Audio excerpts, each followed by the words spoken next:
नमो देवाय। नमो भगवते सुदेवाय। हरे कृष्ण। श्रीमद् भागवतम तीसरा स्कंद 8वां अध्याय। मैत्रेय विदुर का संवाद। श्रीमद् भागवत में मैत्रेय और विदुर जी केवल 2 कैंटो में रहते हैं। थर्ड कैंटो और फोर्थ कैंटो, 2 कैंटो में 2 स्कंद में मैत्रेय विदुर जी खाली आते हैं। उनका ही भागवत है 2 कैंटो में। उसके बाद फिर सुखदेव परीक्षित महाराज आ जाएंगे 5वें स्कंद से। और जो 50 प्रश्न पूछे गए विदुर के द्वारा, अभी अभी ये सारे प्रश्न का उत्तर ये 2 घंटों में लगभग लगभग आ जाएगा। और इसके पहले जो नारद मुनि के और क्वेश्चन थे, कुछ परीक्षित महाराज क्वेश्चन थे, वो और एक्सटेंड करेंगे अगले कैंटों में। तो अभी इस अध्याय में, 8वां अध्याय में मैत्रेय मुनि बोलना आरंभ करते हैं, उत्तर देते हैं।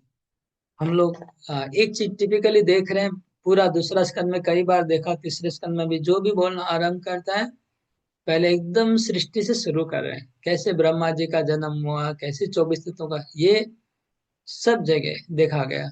ऑलरेडी दूसरे स्कंद में 3 बार आ चुका मेरे ख्याल से ना, सृष्टि का वर्णन। हमने पहले भी बोला था 3 बार सृष्टि का वर्णन आ चुका। अभी फिर से वही बात फिर से रिपीट हो रहा है।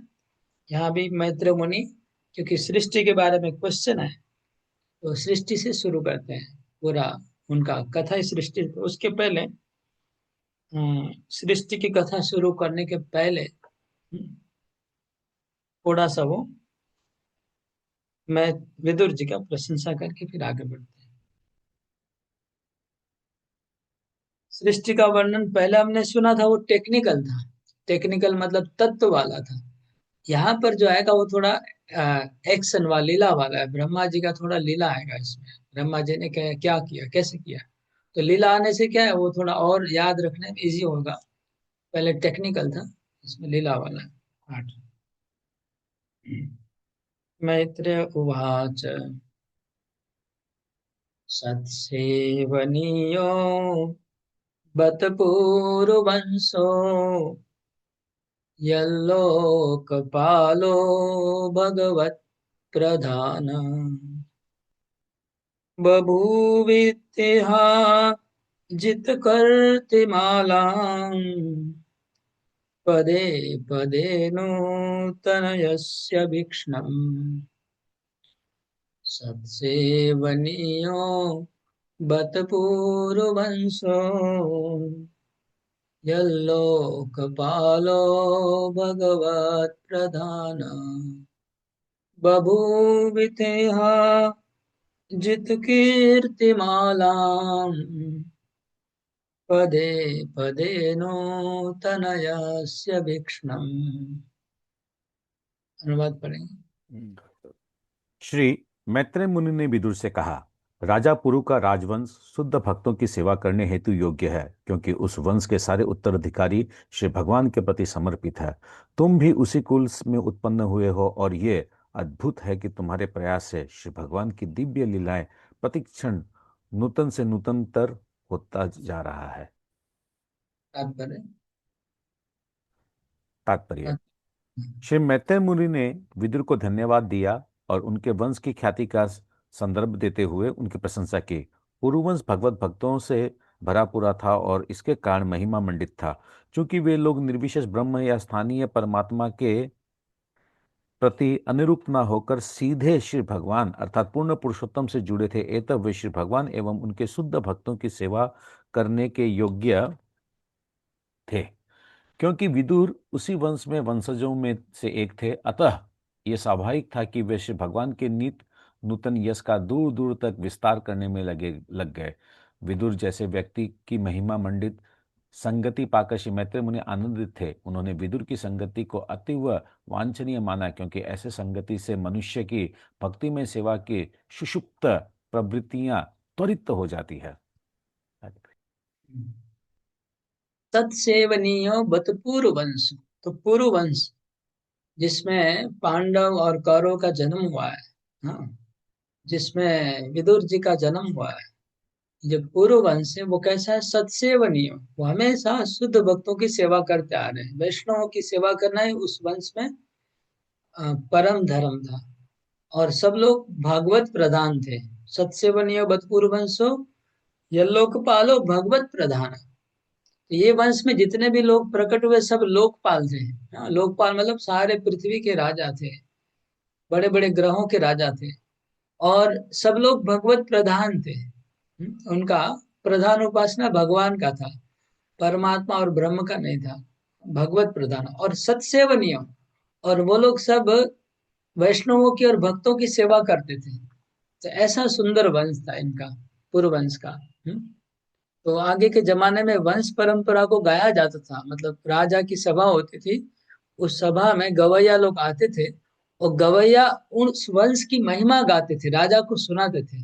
उससे क्या फायदा होगा, अगर राजा को गवैया उनके वंश की महिमा गान करता है और राजा की भी कीर्ति गाता है, उसे क्या फायदा होगा, कोई गेस करिए, थोड़ा बताइए, उसे क्या होगा।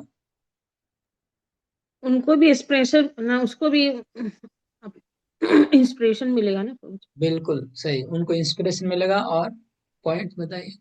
राजा की सभा में गवैया लोग उस वंश की महिमा गाते हैं, राजा की महिमा गाते हैं, वंश के महान महान परंपराओं की महिमा गाते हैं, उससे क्या फायदा होता है।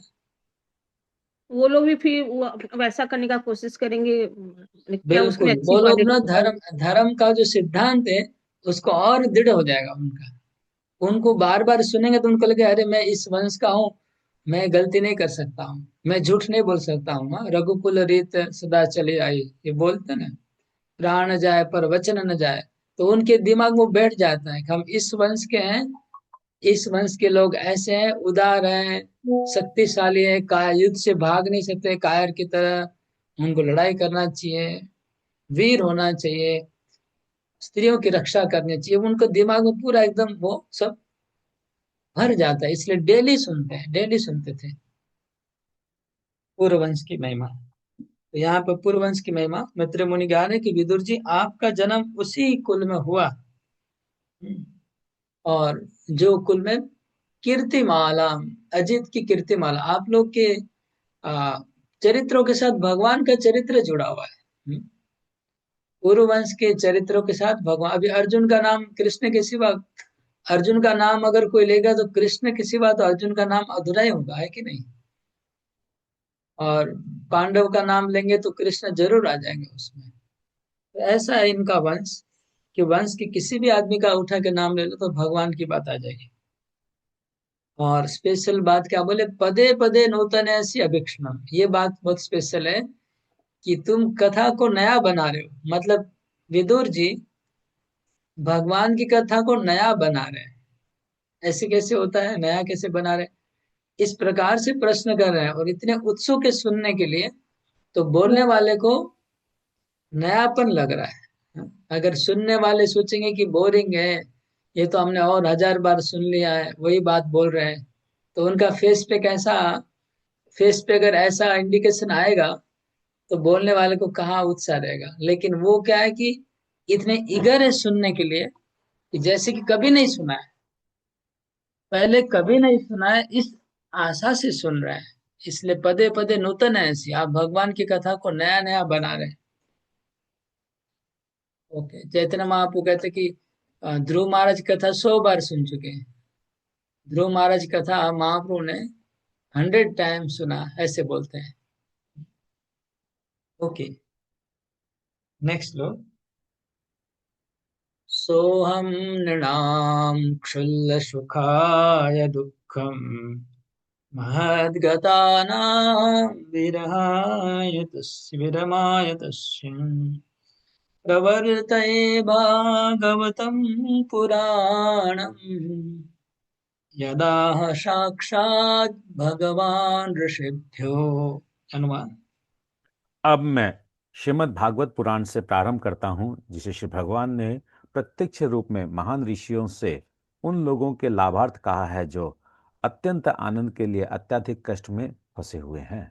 विदुर जी का पहला क्वेश्चन था, अगर आप लोग को याद होगा तो, सुखाय कर्माणि करोति लोको न ते सुखम वान्यम उपारमम वा। कि सब लोग सुख के लिए कर्म कर रहे हैं, सब लोग सुख प्राप्त करने के लिए मनुष्य जगत में कर्म करते हैं, लेकिन सुख तो उनको हाथ में आता ही नहीं है। वो क्या आता है? दुख ही दुख ही दुख ही दुख हाथ में आता है।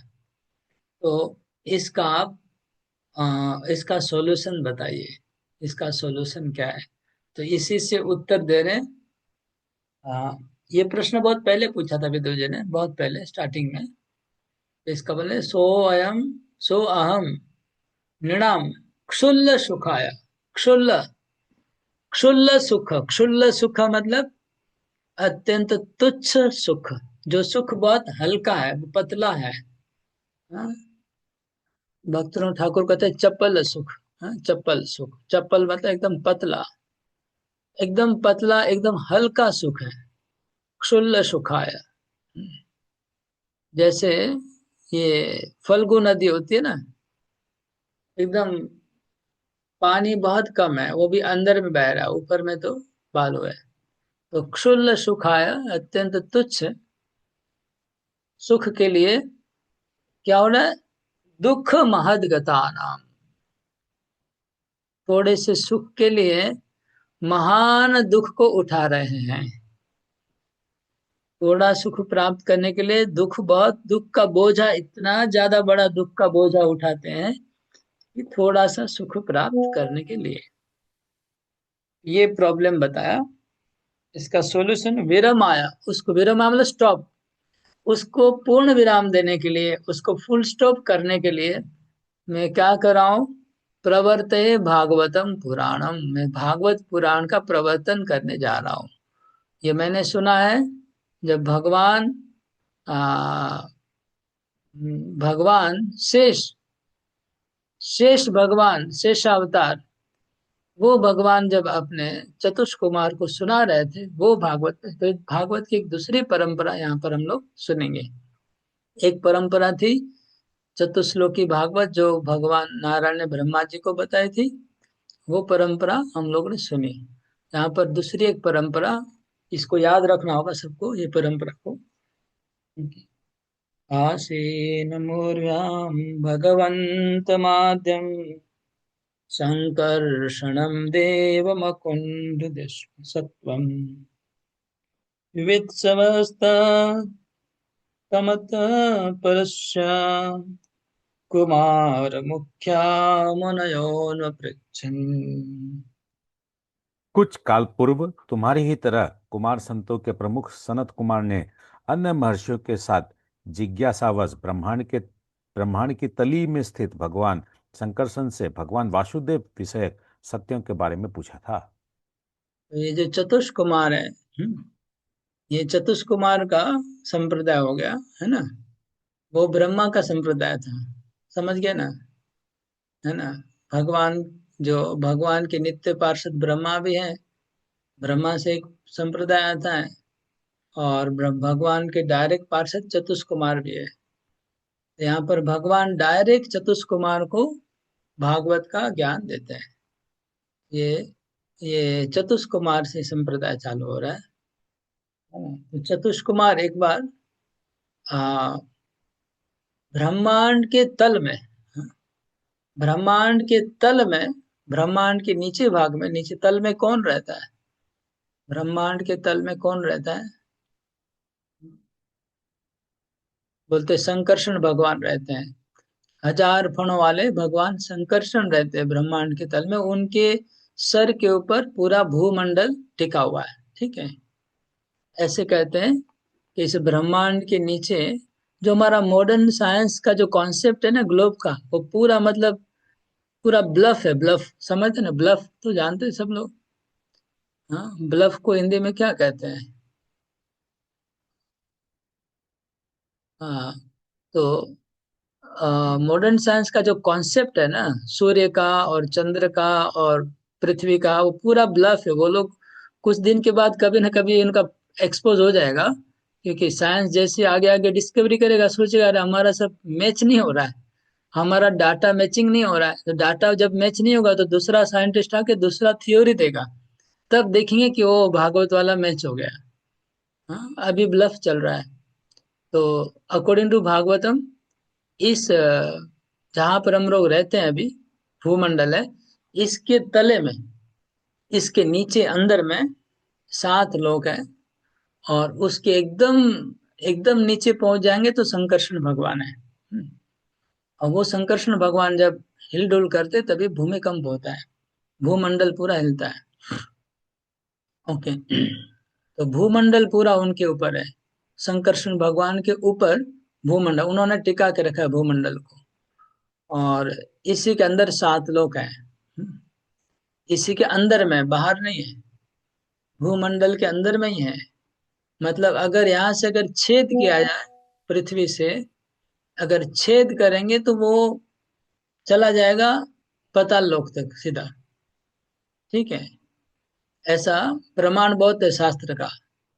अगर आप लोग को प्रमाण पता है, रामायण का प्रमाण कोई जानता है? और भागवत का भी एक प्रमाण है और रामायण का, 2 प्रमाण है हमारे पास।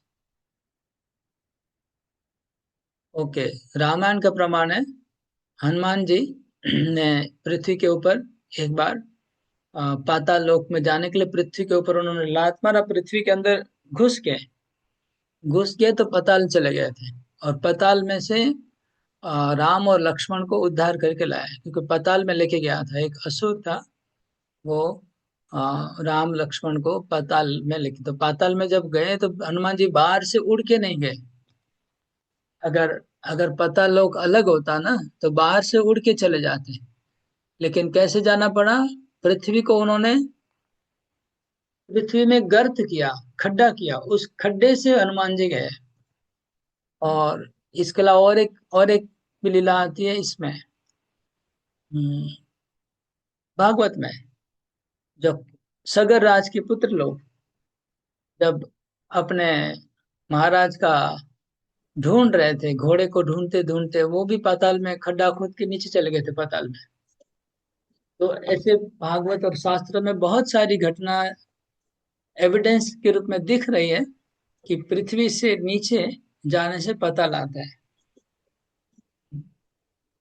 और वो ये भी पाताल लोक। वो भी तो प्रभु जो अपने जो बद्रीनाथ के ऊपर में जो है वहां पे जो सरस्वती नदी है कहते हैं वो भी पाताल लोक में सीधे जाती है। नैमिषारण्य के अंदर में जो है वो तो वहां भी वो सीधे वहां से पाताल लोक में जाता है, वो चक्र जो बना हुआ है।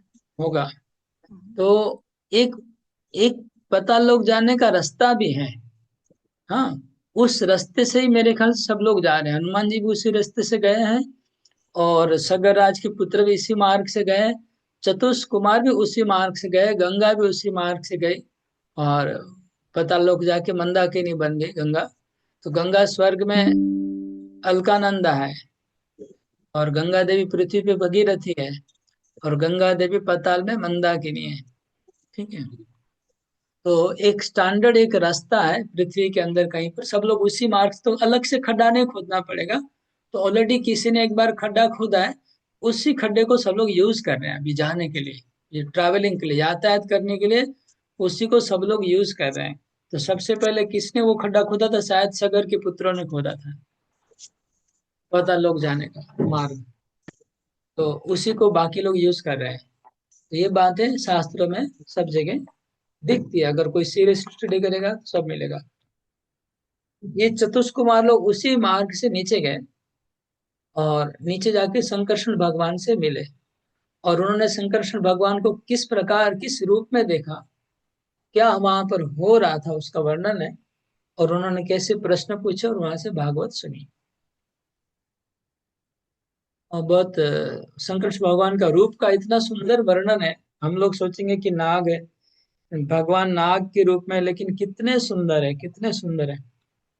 आप पढ़ेंगे तो पता चलेगा। त्वमेव धिष्ण्यं बहुमानयन्तम् यद्वा शुभेव देवा विदमामनन्ति प्रत्यगृताक्षाम्बुजकोशमीशत् उन्मीलयन्तं विबुधोदयाय। उस समय भगवान संकर्षण अपने परमेश्वर का ध्यान कर रहे थे, जिन्हें द्विजजन भगवान वासुदेव के रूप में सम्मान देते हैं। किंतु महान विद्वान मुनियों की उन्नति के लिए उन्होंने अपने कमलवत नेत्रों को कुछ कुछ खोला और बोलना शुरू किया। इतना सुंदर वर्णन है। मेरे को इस श्लोक पढ़ के मतलब पता नहीं, ये भागवत का कृपा है। श्लोक देखने से उनका फीलिंग आता है, उनका रूप मतलब सामने आता है श्लोक देख के। भगवान का वो नारायण संकर्षण भगवान का लिखा है श्लोक में, ऐसा पावर है। तो उसको देखने से वो रूप आ रहा है। स्वमेव धिष्णम बहुमानयंतम यद्वासु देवा आमनंती। तो संकर्षण भगवान ध्यान कर रहे हैं, किसका ध्यान कर रहे हैं? वासुदेव का ध्यान कर रहे हैं। हाँ, भगवान संकर्षण के आराध्य देव कौन है? वासुदेव। तो आप लोग जानते हैं चतुर्व्यूह होते हैं, 4 व्यूह है। वासुदेव, संकर्षण, प्रद्युम्न और अनिरुद्ध। ये भगवान के 4 रूप हैं। तो वासुदेव पहले हैं, उनसे संकर्षण है, उनसे प्रद्युम्न है, उनसे अनिरुद्ध है। यहाँ संकर्षण भगवान अपना ही एक स्वरूप जो वासुदेव है, उनके आराध्य देव है, उनका ध्यान कर रहे थे। और थोड़ी सी आंखें खोल के रखी थी। और उनकी आंखें कैसी है? हाँ, जैसे घी, प्रत्येक घृताक्ष, घृत अक्ष, आंखें आधी आधी खुली हुई है और उसमें पूरा करुणा भरी हुई है। धृताक्ष अंबुज कोशम, जैसे कमल का फूल, थोड़ा सा अगर कमल का फूल खिला हो, ऐसे उनकी आंखें थोड़ी सी खुली है। उन्मीलयन्तम, क्यों थोड़ी खुली है? क्योंकि कोई आया है मिलने को, उनको बात कर, मतलब सोचिए उन्होंने आंखें बंद करके रखी है। सोचिए उनकी आंखें बंद है और कोई उनको मिलने आया है, तो थोड़ी सी आंख खुली है उनकी, उनके उनसे मिलने के लिए। मतलब पूरी आंख नहीं खोल रहे हैं, उनकी बात करने के लिए, उनको बात करने के लिए व उनको देखने के लिए हल्की सी आंख खोल रहे हैं। मतलब आधे अभी भी आंखें आधी बंद है और वो बातें कर रहे हैं। मतलब आधा अभी भगवान के ध्यान में है और आधा इधर उनसे रेसिप्रोकेट कर रहे हैं। हाँ, मतलब आधा नशे में है, समझ लीजिए। कोई जैसे नशे में हो, किसी को अगर नशा चढ़ा हो, तो वो कैसे आधी आंख खोलता है ना, उसकी आधी आंख बंद रहती है नशे में। और यहाँ पर कौन सा नशा चढ़ा हुआ है? भगवान का ध्यान का। और उस नशे में इनकी आधी आंखें बंद हैं और आधी आंखों से ही बात करें। मतलब फुल कंसंट्रेशन वहां पर है, पूरा इधर कंसंट्रेशन नहीं है। इस प्रकार का मतलब एक उनका रूप दिख रहा है संकर्षण भगवान का। इसलिए नित्यानंद प्रभु ऐसे ही हमेशा इस तरह से डोलते रहते थे। आधी आंखें उनकी अब समा मतलब नशे में रहते थे। तो नित्यानंद प्रभु संकर्षण के अवतार है ना? तो उनका भाव ऐसा ही था नित्यानंद प्रभु का। स्पर्धोन्युदाद्रे स्वजटाकलापे रूपस्पृशन्तश्चरणोपधानम् पद्मं यदर्चन्ते हि राजकन्या स प्रेमनाना बलिभिर्वरार्था स्वर्धुन्युदाद्रे स्वर्धुन्युदाद्रे स्वजटाकलापे उपस्फुटस्ते चरणोपधानम् पद्मं यदर्चन्ते हि राजकन्या स प्रेम नाना बलिभिर्वरार्था। क्योंकि मुनिगण गंगा नदी के माध्यम से उच्चतर लोकों से निम्नतर भाग में आए थे, फलस्वरूप उनके सिर के बाल भीगे हुए थे। उन्होंने श्री भगवान के उन चरण कमलों का स्पर्श किया जिनकी पूजा नागराज की कन्याओं द्वारा अच्छे पति की कामना की विधि सामग्री द्वारा की जाती है। तो वहां पर शेषनाग भगवान संकर्षण जहाँ पर विराज कर रहे हैं, वहाँ नाग लोग, बहुत सारे नागराज रहते हैं लगता है। वहाँ नाग लोग के वासी वहां जाते हैं, पूजा करने के लिए जाते होंगे, ज्यादा दूर नहीं है। नाग लोग रहते हैं। कौन सा लोक में नाग है? देखिए, अतल वितल सुतल, किसी एक लोक में नाग रहते हैं, मेरे को याद नहीं है कौन से लोक में। तो पास में है, तो वहां जाते होंगे वो लोग पूजा करने के लिए। जैसे हम लोग सुबह सुबह मंदिर में पूजा करने जाते हैं, शिव जी का पूजा करने जाते हैं माता जी लोग, तो ऐसे ही यहाँ पर माता जी लोग संकर्षण का पूजा करने जा रहे हैं डेली सुबह। और उनके चरणों की पूजा कर रही है। साक्षात हम लोग मंदिर में विग्रह की पूजा करते हैं, हम लोग शिवलिंग के ऊपर पानी चढ़ाने जाते हैं सब लोग सुबह सुबह। यहाँ पर क्या कर रहे हैं, डायरेक्ट शंकरषण को पूजा करने जा रही है कन्या। भगवान डायरेक्ट, विग्रह नहीं है, डायरेक्ट उनके चरणों की डेली जाके फूल से धूप से पूजा कर रही है। और उसी समय वो लोग पूजा कर रही थी और उसी समय चतुष्कुमार पहुंच गए। उन्होंने देखा कि सब नाग कन्याएं भगवान शेष नाग का पूजा कर रही है और उनके बाल की जटा भीग गई थी। तो प्रभुपाद जी लिख रहे हैं कि क्योंकि वो गंगा के माध्यम से गए थे इसलिए उनके बाल भीग गए थे। लेकिन ये थोड़ा डाइजेस्ट कम होता है मेरे को तो पर्सनली, कि इतने ऊंचे संत हैं, वो लोग अगर गंगा के माध्यम से जाएंगे तो भी बाल भीगेंगे नहीं। वो तो मिस्टिक है, सिद्ध है। तो मुझे ऐसा लग रहा है कि ठीक है, गंगा के माध्यम से गए और गंगा स्नान भी कर लिया होगा, क्योंकि आफ्टर ऑल जब गंगा को यूज किया जाने के लिए तो नहाना तो चाहिए, रेस्पेक्ट, आउट ऑफ रेस्पेक्ट। तो नहा के तुरंत गए होंगे। और दोनों बात ठीक है। हाँ, क्योंकि सिद्ध मुनि है वो तो कहीं पर भी तुरंत पहुंच जाएंगे, उनको भीगने की जरूरत नहीं है जाने के लिए। anyway, तो वो लोग इस तरह से गंगा का माध्यम इसलिए लिख रहा है कि वो पाताल में जाने का मार्ग एक ही है, स्टैंडर्ड, मैंने पहले ही बोला, उसी मार्ग से सब लोग जा रहे हैं। तो उसी मार्ग से वो भी गए हैं जो गंगा का मार्ग है। स्वर्धुनु दाद्रे लिखा है, स्वर्धुनि मतलब गंगा, उद मतलब पानी, और आद्र मतलब भीगे। तो गंगा के पानी से उनके बाल भीगे हुए थे, ये स्पष्ट लिखा है श्लोक में। उसी मार्ग से वो गए हैं। जटा कलाप, इनकी जटाएं हैं। यद्यपि यद्यपि ये 5 साल के बच्चे हैं चतुष्कुमार, लेकिन इनकी जटा है, लिखा है ना जटा। जटा मतलब छोटी मोटी शिखा नहीं, अच्छी खासी जटा होगी। लेकिन हम लोग तो फोटो में देखते हैं ज्यादातर चतुष्कुमार को मुंडन दिखाया जाता है ना। हम लोग जो अपना इस्कॉन का चतुष्कुमार का फोटो देखते तो मुंडन दिखता है। मेरे ख्याल से 5 साल की वजह से सिर्फ मुंडन दिखाते होंगे, लेकिन यहाँ लिखा है जटा कलापे। उनकी जटा जूट है, क्योंकि है शरीर उनका 5 साल जैसा है लेकिन है बहुत पुराने। उनकी जटा भीगी हुई थी, जब वो लोग भगवान को नमस्कार कर रहे तो भीगी जटा से नमस्कार कर रहे हैं, भगवान के चरणों को प्रणाम कर रहे हैं।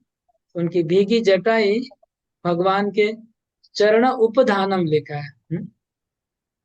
उपधानम का मतलब है अ, चरण रखने के तकिया होता है ना, पाँव। कई बार आप पीछे बड़ा बड़ा गोल बालिश रखते हैं ना तकिया, और पाँव के नीचे भी एक बालिश रखते, गोल बालिश, ठीक है।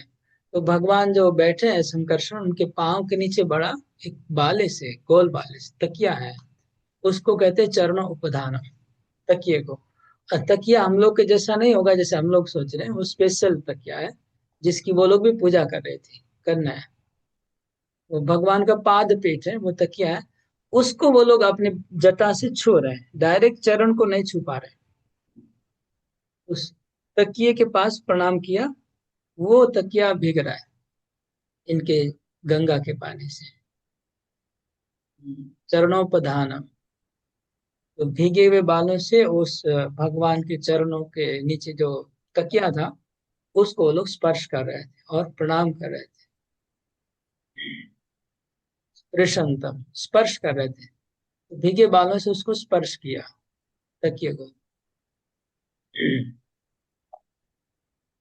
मुहुर्गृह्णन्तो वचसानुरागा स्खलत् पदेनाश्रिकृतानि तद्ज्ञाम् किरीटसहस्रमणि प्रवेका प्रद्योतितोद्दाम फणासहस्रम्। सनत कुमार आदि चारों कुमार ने जो श्री भगवान के दिव्य लीलाओं के विषय में जानते थे, स्नेह तथा प्रेम से भरे हुए शब्दों से लय सहित श्री भगवान का गुणगान किया। उस समय भगवान शंकरषण अपने हजारों फणों को उठाते हुए अपने सिर की चमचमाती मणियों से तेज बिखरने लगे। भगवान शेष आदि तो आंखें बंद हैं, हाँ? एक नित्यानंद प्रभु का एक कीर्तन है, प्रेमे घूर्णित, प्रेमे घूर्णित नेत्र, ऐसा एक स्तोत्र है नित्यानंद प्रभु का। तो प्रेमे घूर्णित, और क्या है नेक्स्ट लाइन, जयति जयति वसुधान्नवा प्रिय देहि में स्वपदांतिकम। ये भजन है नित्यानंद प्रभु का, जयति जयति वसुधान्नवा प्रिय देहि में पदांतिकम, प्रेमे गुरुणित नयने पूर्णित। तो वह इनका हालत है संकर्षण जी का। उनकी आंखें प्रेम से घूर्णित हो रही हैं, आदि खुली हैं। उनको देख के चतुष्कुमार क्या करते हैं, स्तुति करने लग जाते हैं। वचसानुराग, अनुराग से उनकी स्तुति करने लगे। मुहुर गृणन, तो बार बार स्तुतियां कर रहे, स्तुतियां कर रहे, स्तुतियां कर रहे हैं।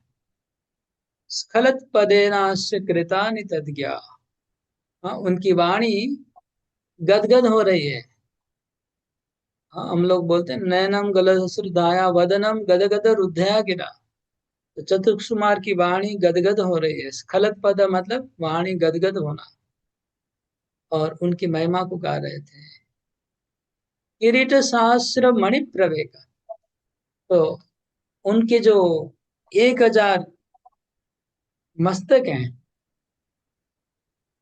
संकर्षण के, उनमें 1000 मुकुट हैं, और सब मुकुट दिव्य है, स्वर्ण का है, उसके ऊपर मणियां लगी हुई हैं, और मणि का बहुत तेज है। वो कैसा तेज है, मणि प्रवर्क प्रद्योतित उद्दाम फणा सहस्र, प्रद्योतित पूरा पाताल लोक को प्रकाशित कर रही है वो मणियां।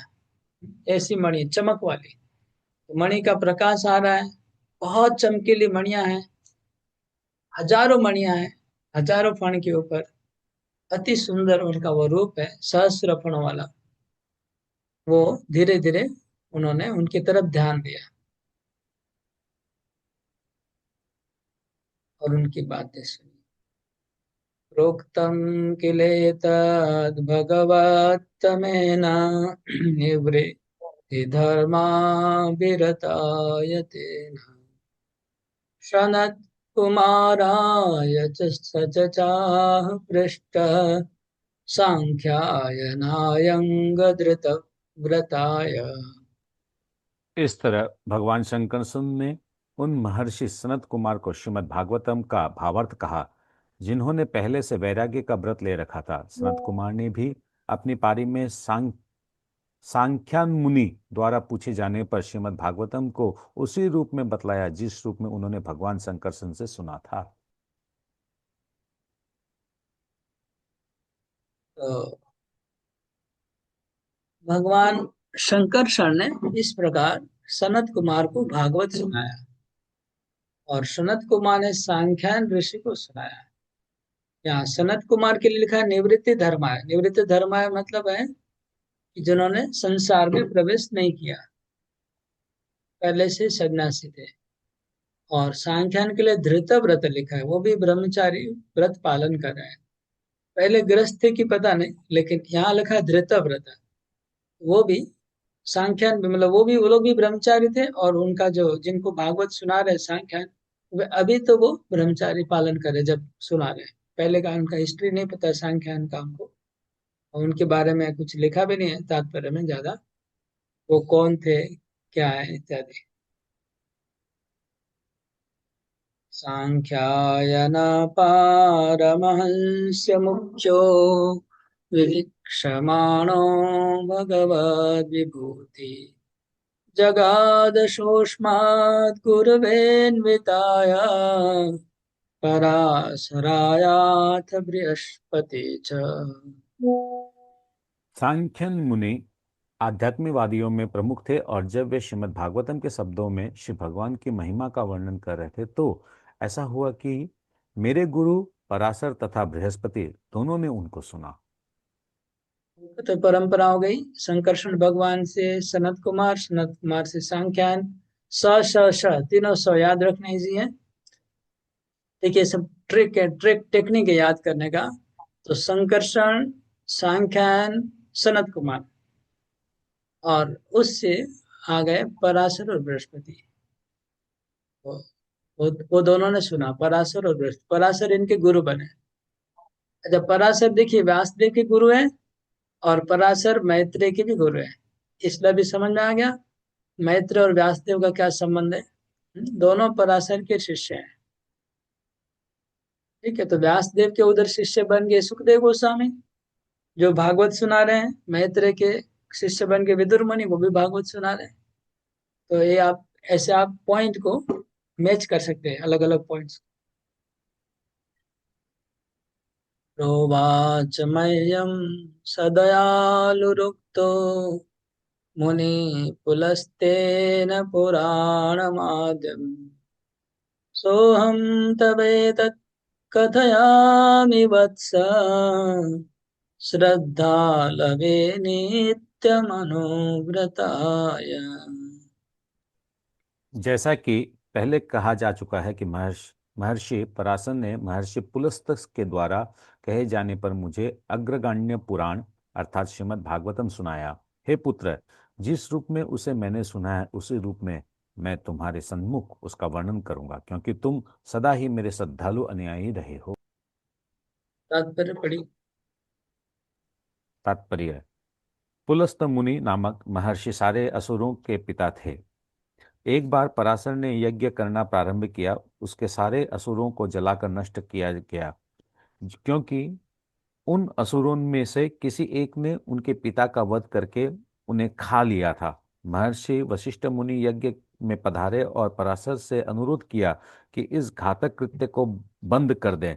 मुनियों के समुदाय में विशिष्ट वशिष्ठ के पद एवं प्रतिष्ठा के कारण पराशर उनके अनुरोध को टाल न सके। जब पराशर ने यज्ञ रोक दिया तो असुरों के पिता पुलस्त मुनि ने उनके ब्राह्मण स्वभाव की प्रशंसा की और यह आशीर्वाद दिया कि भविष्य में वे पुराणों के महान वक्ता बनेंगे, जो वेदों के पूरक ग्रंथ है। पराशर के कार्य की पुलस्त मुनि ने प्रशंसा की, क्योंकि पराशर ने क्षमादान की अपनी ब्राह्मण शक्ति से असुरों को क्षमा कर दिया था।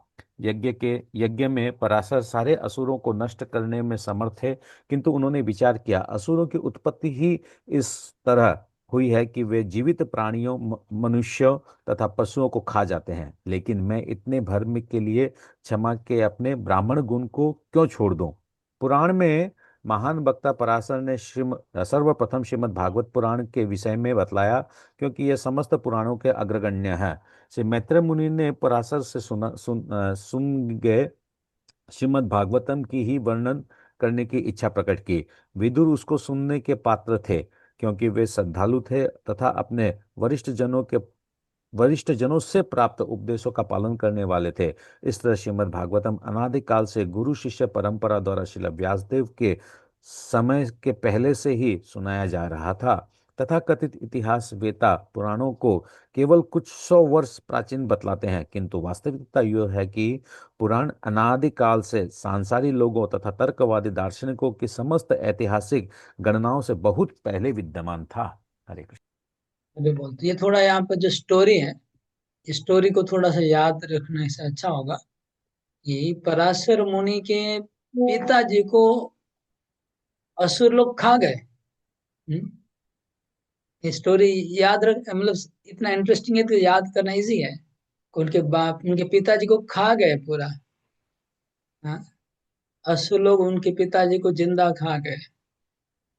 उनके पराशर मुनि के पिता को, कौन है इनका नाम तो नहीं पता, किसी को पता है तो बोलिएगा।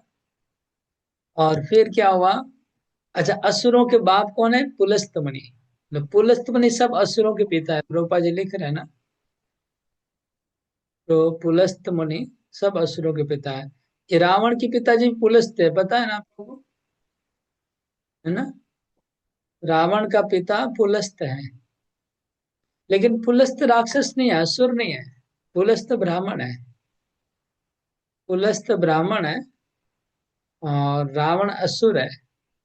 तो आप लोग तो कथा पता है सबको, क्यों एक ब्राह्मण के घर से असुर जन्म लिया? बताइए। वो ये वाइफ टू थोड़ा मत। वाइफ टू निम्न उसकी वो थे असुर कुल। हाँ, उनकी एक असुर कुल की पत्नी से संगम हुआ था। और कोई जानते कुछ कैसे हुआ? कृपा पूर्णमासी जानते हैं? जो लोग रामायण पढ़ते हैं वो तुरंत बोल पाएंगे। नहीं वो कर देना। ओके। एनीवे, एक असिकनी ना, असिकनी नाम था शायद, एक जी प्रभु, काइकसी है। कैकशी, काइकस, हाँ। कैकशी और असिकनी, कुछ ऐसे नाम है। असिकनी किसका नाम मेरे को याद है, एक भागवत में उसका नाम भी आता है असिकनी का। वो एक था, वो जो असुरों की पुत्री है, उससे जन्म हुआ है ये लोगों का, सब असुरों का, पुलस्त पिताजी। तो फिर पराशर मुनि ने यज्ञ किया और सब असुरों को स्वाहा करने लगे यज्ञ में। जैसे जन्मेजय ने यज्ञ किया, सब सर्प योनि को स्वाहा कर रहे थे। जन्मेजय ने यज्ञ में सब सर्प योनि को स्वाहा करने का इच्छा किया। पराशर मुनि ने असुरों को यज्ञ में स्वाहा करने का, ध्रुव महाराज ने सारे यक्षों को स्वाहा करना शुरू कर दिया था। ये भागवत में देखा जा रहा है, कई लोग जब गुस्सा हो जाते तो पूरी पूरी मतलब एक स्पेसिस को ही उड़ा देना चाहते। ध्रुव महाराज ने पूरे यक्ष स्पेसिस को ही उड़ा रहे थे, पूरे पूरा लाखों की संख्या में मार डाला यक्षों को ध्रुव महाराज ने। और जन्मेजय पूरे नाग नाग की प्रजाति को ही खत्म कर रहे थे। सारे नाग ऑलमोस्ट खत्म हो गए, थोड़े बच गए थे। और पुलस्त इधर पराशर मुनि ने सारे राक्षसों को खत्म करने का बिड़ा लिया। थोड़े से बच गए थे, तब जाके पुलस्त मुनि गए और हाथ जोड़ के बोले बाबा। वशिष्ठ मुनि को नहीं, खुद डायरेक्ट नहीं जाते, सब में ये देख रहे हैं, वो लोग बीच में मीडिएटर ले जाते हैं। सब जगह ये देखा गया कि वो लोग डायरेक्ट अप्रोच नहीं करते, गुस्सा ज्यादा है कहीं मार नहीं दे। जैसे कि ध्रुव महाराज केस में कौन गया था पता है? ध्रुव महाराज जब यक्षों को उड़ा रहे थे तो यक्षों के राजा कुबेर है, लेकिन कुबेर खुद नहीं गया, उन्होंने मनु महाराज को भेजा। तो मनु जाके ध्रुव महाराज को शांत किए, फिर बाद में कुबेर आए। इसके केस में भी सेम हुआ, वशिष्ठ मुनि को भेजा और फिर पुलस्त सामने आए और आके आशीर्वाद देते हैं। ध्रुव महाराज को भी वो आशीर्वाद दे देते हैं। Same case. इतना इतना कत्ल किया, कत्ल करने के बाद ऑलरेडी कत्ल कर दिया सब, उसके बाद यदि रोक दिया तो भी खुशियों के आशीर्वाद दे रहे हैं और फिर उनको कुछ अवार्ड दे रहे हैं। हम लोग को लगेगा अरे हम उधर होते तो अरे इतना मार दिया, पहले उसका हमको बदला दो, बाद में अवार्ड देंगे तुम। यहाँ पर एक सीखने वाली चीज है। हाँ, मेरा पॉइंट पकड़ पाए क्या? क्या बोला? कोई पकड़ पाया? बताइए क्या बोलना चाहता हूँ मैं। एक व्यवहारिक बात बोलो, व्यवहार। तो रिपीट करिए, मैं क्या बोल रहा हूँ। नहीं, कोई नहीं समझ पा रहा है। हाँ, मोहन वज्राजपूत तो हंस रहे हैं, तो समझ गए, मतलब बोलिए। समझने को तो समझा, पर मुझे बोलने में ही घबराहट है। मतलब एक ही व्यवहारिक बात यह है कि हम लोग बहुत अल्प बुद्धि होने के कारण कि हम लोग कोई भी कुछ मिसबिहेव करता है, कुछ भी करता है, हम लोग फटक से उसको रिपार्केशन या वो करते हैं। किंतु यहाँ पर इनकी कितनी कृतज्ञता है कि ये उस चीज को भी हजम कर लिए जहाँ पर उनके लोगों को ही मारा जा रहा है। हजम करने के बाद जब उसने ने बंद कर दिया कत्ल करना, बंद करने के बाद उसको आशीर्वाद दे रहे हैं। मतलब बंद करने के लिए उनको गिफ्ट दिया जा रहा है। हम सोचे गिफ्ट नहीं, उसको तो पनिशमेंट। हम लोग सोचेंगे अरे बाबा हमको जितना नुकसान किया उसका भरो, भरपाई देंगे ना। हम तो भरपाई लेंगे नुकसान का, माफी मांगने के बाद। या और गिफ्ट, इस ध्रुव महाराज केस में सेम हुआ ना। ध्रुव महाराज ने लाखों यक्षों को उड़ा दिया, कत्ल कर दिया। मतलब कोई थोड़े से बच्चे थे। फिर जहाँ पे मनु महाराज ने उनको हाथ जोड़ के कि ध्रुव महाराज बोले नहीं नहीं बंद करो बंद करो, ध्रुव महाराज ने बंद कर दिया। बंद करने से भी यक्षों के जो राजा हैं कुबेर, वो जाके ध्रुव महाराज को धन्यवाद देते हैं कि आपने बंद कर दिया, बहुत धन्यवाद, फिर उनको गिफ्ट देते हैं। ये हमको थोड़ा, ये जो व्यवहार है मतलब एक्स्ट्रा ऑर्डिनरी लग रहा है हम लोग के लिए, तो बहुत different है। यहाँ पर भी पुलिस को बोले थे, उल्टा आशीर्वाद दिया, इतना असुरों को मारने के बाद भी क्या आशीर्वाद दिया कि आप पुराणों के वक्ता बनेंगे। और फिर पराशर मुनि क्या बन गए? जिनको व्यासदेव जैसा शिष्य मिला और मैत्रेय मुनि जैसा शिष्य मिला। बोलते व्यासदेव के गुरु के नाम में भी पराशर का नाम आता है। नारद मुनि तो है ही व्यासदेव के गुरु, लेकिन पराशर मुनि से भी उन्होंने सीखा है। और मैत्र, राइट। प्रभु जी एक्चुअली वशिष्ठ मुनि के बेटे थे शक्ति, जो पराशर मुनि के पिताजी थे। तो वशिष्ठ मुनि के सारे बच्चों को खा गया था ये एक डीमन।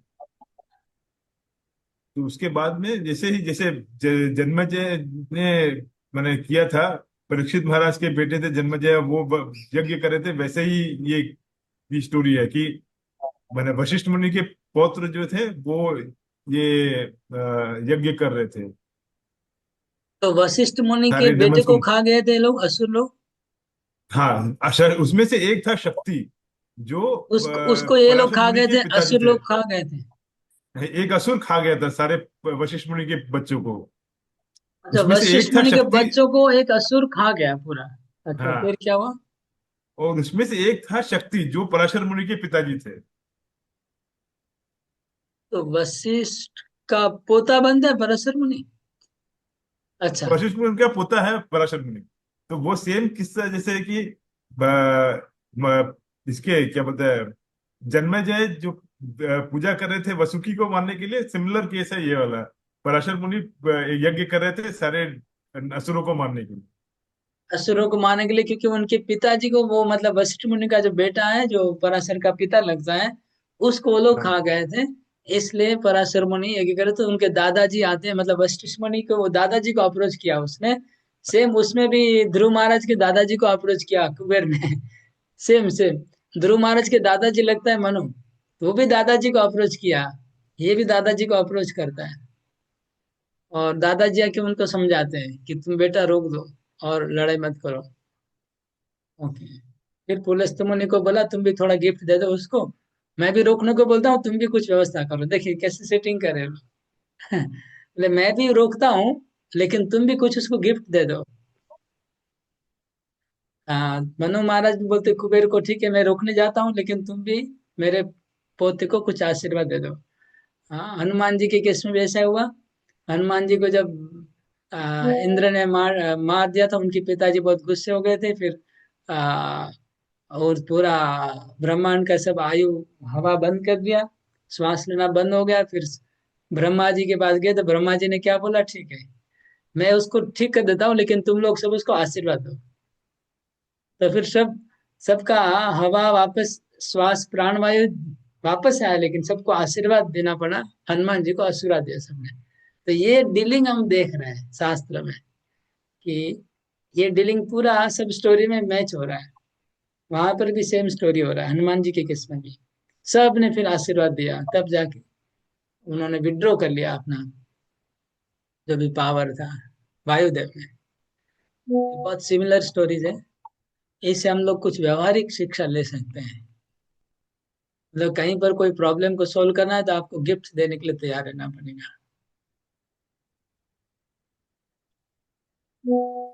हरे कृष्ण प्रभु जी, दंडवत प्रणाम प्रभु। ये पुलस्त्य मुनि है ना, पुलस्त्य मुनि का ग्रैंड सन है रावण। उनका सन है वैश्रवा। वैश्रवा का वाइफ है। ओके, वैश्रवा, वैश्रवा, ओके उनका सन है। ओके वैश्रवा का वाइफ है कैकसी। ओके उनका ओके बेटा है Ravan. Okay okay okay okay. हाँ, विश्रवा व वैश्रवा। विश्रवा की पत्नी कैकसी, और उसका बेटा हो गया रावण। तो विश्रवा शायद ब्राह्मण होगा, और उनकी वाइफ असुर है। और हाँ। पुलस्त दादाजी हो गए रावण के। हाँ। ओके। तो पुलस्त सब असुरों के दादाजी हो गए।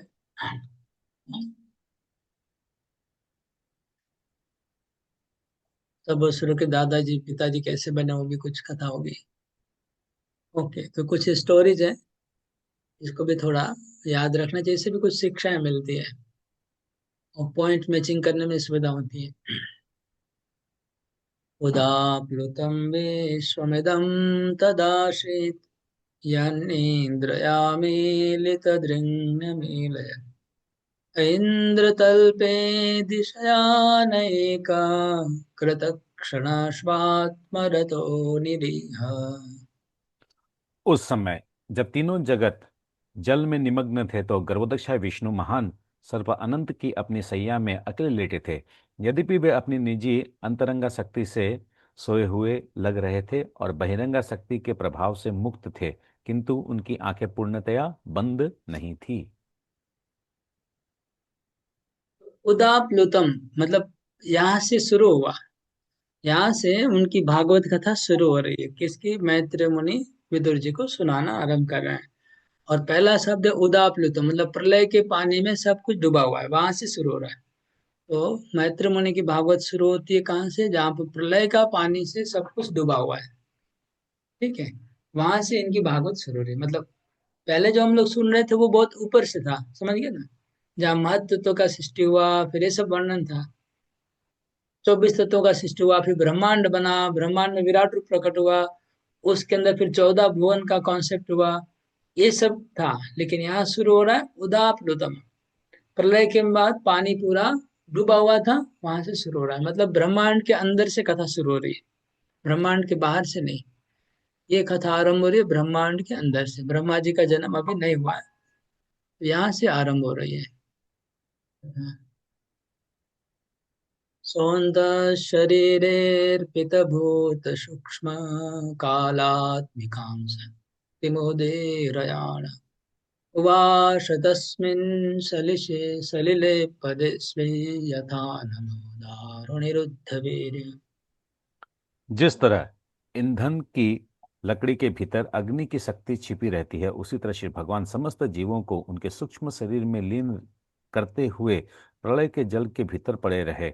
वे काल नामक स्वतः अर्जित शक्ति में लेटे हुए थे।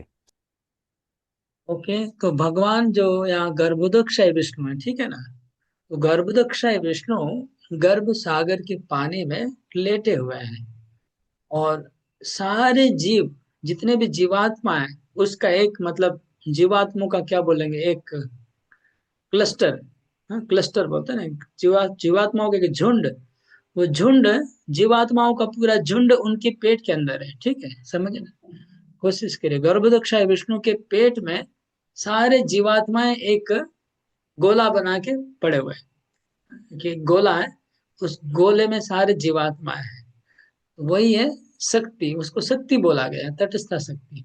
तो ये जीव कहाँ से आए? हाँ, ये अगर बोलेंगे कहाँ से आए अगर ये जीव, तो फिर इसका मतलब अगर ब्रह्मा का अगर डेली रूटीन देखेंगे तो पिछले दिन ब्रह्मा के प्रलय के बाद शायद जीवात्मा इधर आए होंगे, एक कॉन्सेप्ट है।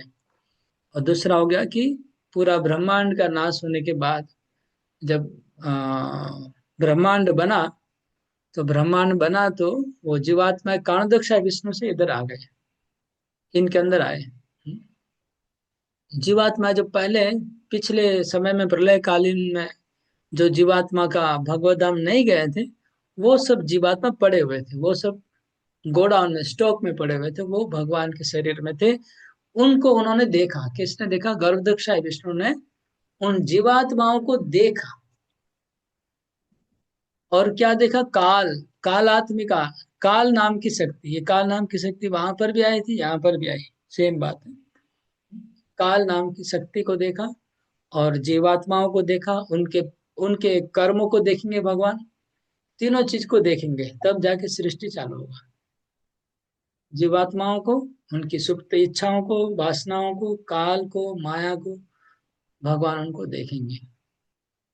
और इसका उदाहरण दिया, जैसे लकड़ी के अंदर अग्नि होता है, उसी प्रकार भगवान ने अपने अंदर जीवात्माओं को देखा। रुद्ध वीर्य, रुद्ध वीर्य शब्द लिखा है, हाँ? तो हम लोग जैसे वीर्य, हम लोग के शरीर में वीर्य होता है रुद्ध, और भगवान के शरीर में वीर्य की जगह जीवात्माएं हैं सब, वो उनके पेट में है, नाभि फाड़ के जीवात्माएं निकल रही है भगवान के शरीर से। हम लोग को जन्नेन्द्रिय प्रयोग करते हैं हम लोग प्रजनन के लिए, और भगवान के नाभि से वो, नाभि को फाड़ के वो कमल का फूल निकलता है, वहां पर सारे जीवात्माएं हैं, उसको ही कहते हैं रुद्ध वीर्य, मतलब अवरुद्ध है जीवात्माएं। चतुर्युगानां च सहस्रमप्सु स्वपन् स्वयोदीरितया शक्त्या कालाख्या साधितकर्मतन्त्रो लोकानपीतान् ददृशे स्वदेहे। शिव भगवान अपनी अंतरंगा शक्ति में 4000 युग चक्रों तक लेटे रहे और अपनी बहिरंगा शक्ति से जल के भीतर सोते हुए प्रतीत हुए।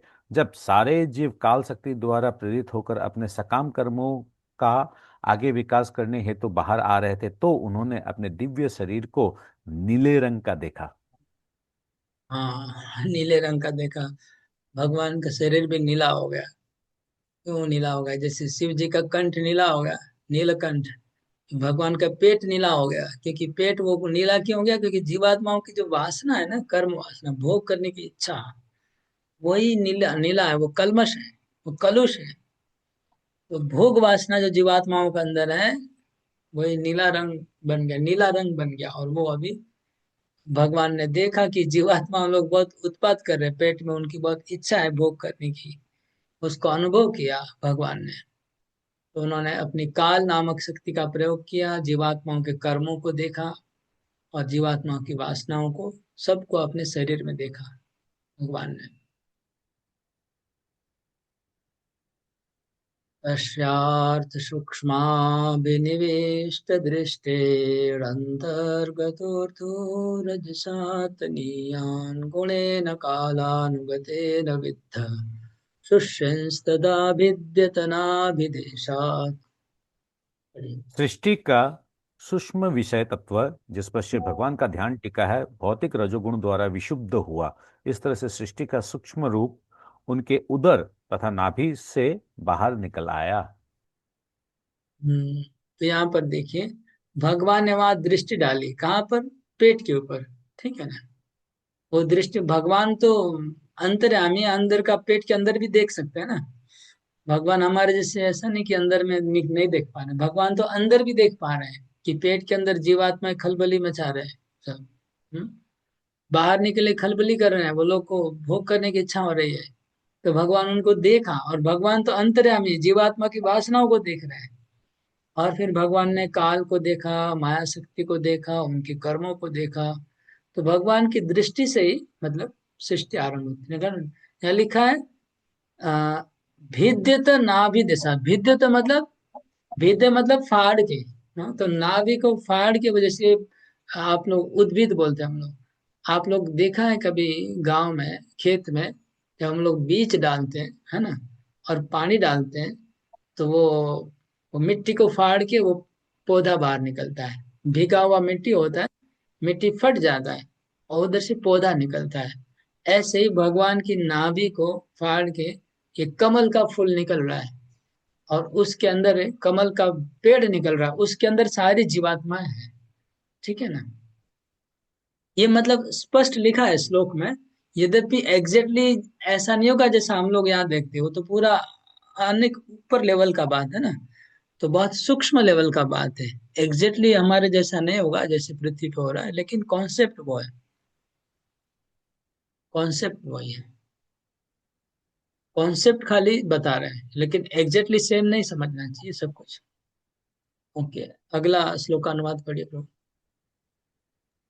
जीवों के सकाम कर्म के इस समग्र रूप से भगवान श्री विष्णु के शरीर से प्रस्फुटित होते हुए कमल की कली का रूप धारण कर लिया। फिर उनकी परम इच्छा से इसने सूर्य की तरह हर वस्तु को आलोकित किया और प्रलय के अपार जल को सुखा डाला। हम्म तो समझ लीजिए कि एक खेत है, खेत में पानी भरा हुआ है, और उसमें से एक पेड़ निकलता है। हाँ, तो पेड़ निकलता है, पेड़ पहले तो खाली डंडी था, बाद में देखा अरे फूल, वो तो कमल का पेड़ है। तो कमल फूल तो बाद में प्रकट हुआ, पहले खाली डंडी था। और फिर उसने पूरा पूरा पानी पी लिया, पूरा पानी जो था वो पी लिया, मतलब वहां पर सूखा कर दिया, जगह रेडी किया कमल फूल में। और प्रकाश, विद्युतन अर्क, सूर्य के जैसा ब्रह्मांड को, पहले अंधेरा था, मतलब पहले अंधेरा था, उसने सूर्य का प्रकाश डाल दिया और पानी को पूरा सूखा डाला उस कमल फूल ने। मतलब जीवात्मा, ऑलरेडी उसमें जीवात्मा, उनको तो पानी चाहिए। तो पेड़ है तो पेड़ को तो पानी चाहिए, तो पानी पूरा खींच लिया है। आगे पढ़िए। अरे बोल हर जल्दी। उस ब्रह्मांड में कमल पुष्प के भीतर भगवान श्री विष्णु परमात्मा के रूप में स्वयं प्रविष्ट हो गए, और इस तरह जब वो भौतिक प्रकृति के समस्त गुणों से गर्वित हो गए तो साक्षात वैदिक ज्ञान उत्पन्न हुआ, जिससे हम स्वयंभू अर्थात ब्रह्मा कहते हैं। उस लोक पद्मम, अच्छा वो अभी वो कमल का नाम हो गया। देखिए पहले खाली एक जीवात्माओं की शक्ति बाहर निकली, ठीक है। अब स्टेप बाय स्टेप समझिए। इसलिए मैंने आज ब्रह्मा जी का फोटो पीछे लगा के रखा है। जो कमल का फूल भी आप देख रहे हैं बैकग्राउंड में, भगवान की नाभि से निकला हुआ है। वो आप लोग को डंडी नहीं दिख रहा होगा क्योंकि इसमें नहीं दिखेगा लैपटॉप में, लेकिन एक डंडी भी है और नाभि से निकली हुई है डंडी। और डंडी जाके यहाँ पर कमल के ऊपर पहुंची है। तो पहले एक शक्ति निकली है पहला स्टेप में, फिर उस शक्ति ने कमल के पेड़ का आकार धारण किया है, कमल का फूल का। और उसके बाद उसने पानी खींच लिया है और सूर्य जैसा प्रकाशित कर दिया ब्रह्मांड को। उसके बाद क्या है नेक्स्ट स्टेप, भगवान परमात्मा रूप में प्रवेश करते हैं उसके अंदर। उसके बाद उसका अभी नाम लोक पद्म हो गया। हाँ, पहले खाली पद्म था। लोक पद्म क्यों? क्योंकि उसके अंदर 14 भुवन है, इसलिए लोक पद्म। तो 14 भुवन है उसी कमल नाल के अंदर है। और वहां पर ब्रह्मा जी का जन्म हुआ उस कमल फूल के ऊपर। आगे पढ़िए। कमल के फूल से उत्पन्न हुए ब्रह्मा जगत को नहीं देख सके, यद्यपि वे कोष में स्थित थे। अतः उन्होंने सारे अंतरिक्ष की परिक्रमा की और सभी दिशाओं में अपनी आंखें घुमाते समय उन्होंने 4 दिशाओं के अनुरूप 4 सिर प्राप्त किए। ब्रह्मा जी जब जन्म लिए हैं तो कुछ उनको दिख नहीं रहा है कि कहाँ पर हूँ मैं, क्या हूँ, कहाँ से आया। तो उन्होंने चारों तरफ मुख घुमाया, मतलब देखने की इच्छा की, पीछे देखने की इच्छा की तो पीछे एक मुख निकल गया, साइड में देखने की इच्छा की तो साइड में एक मुख निकल गया, इधर देखने की इच्छा की तो इधर एक मुख निकल गया।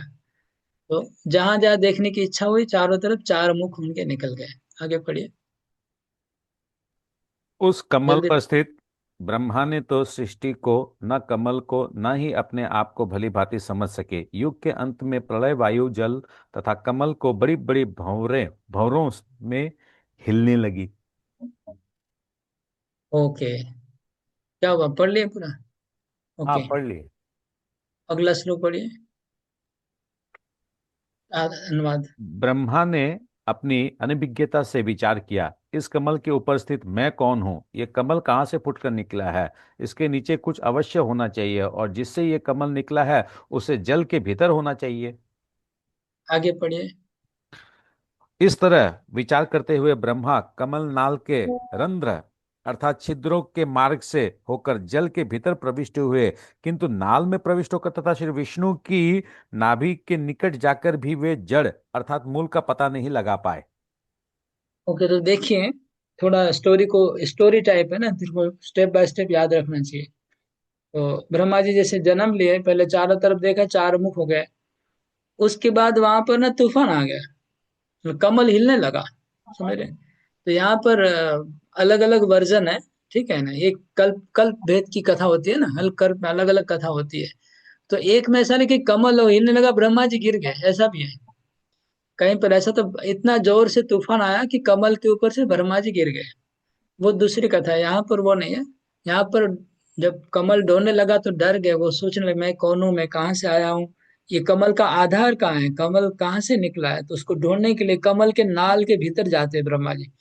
तो भीतर में 100 ईयर ट्रैवल करते हैं, 100 ऑफ ईयर ट्रैवल करके भी अंत में नाभि तक पहुंचते, लेकिन कुछ हाथ में नहीं आता है।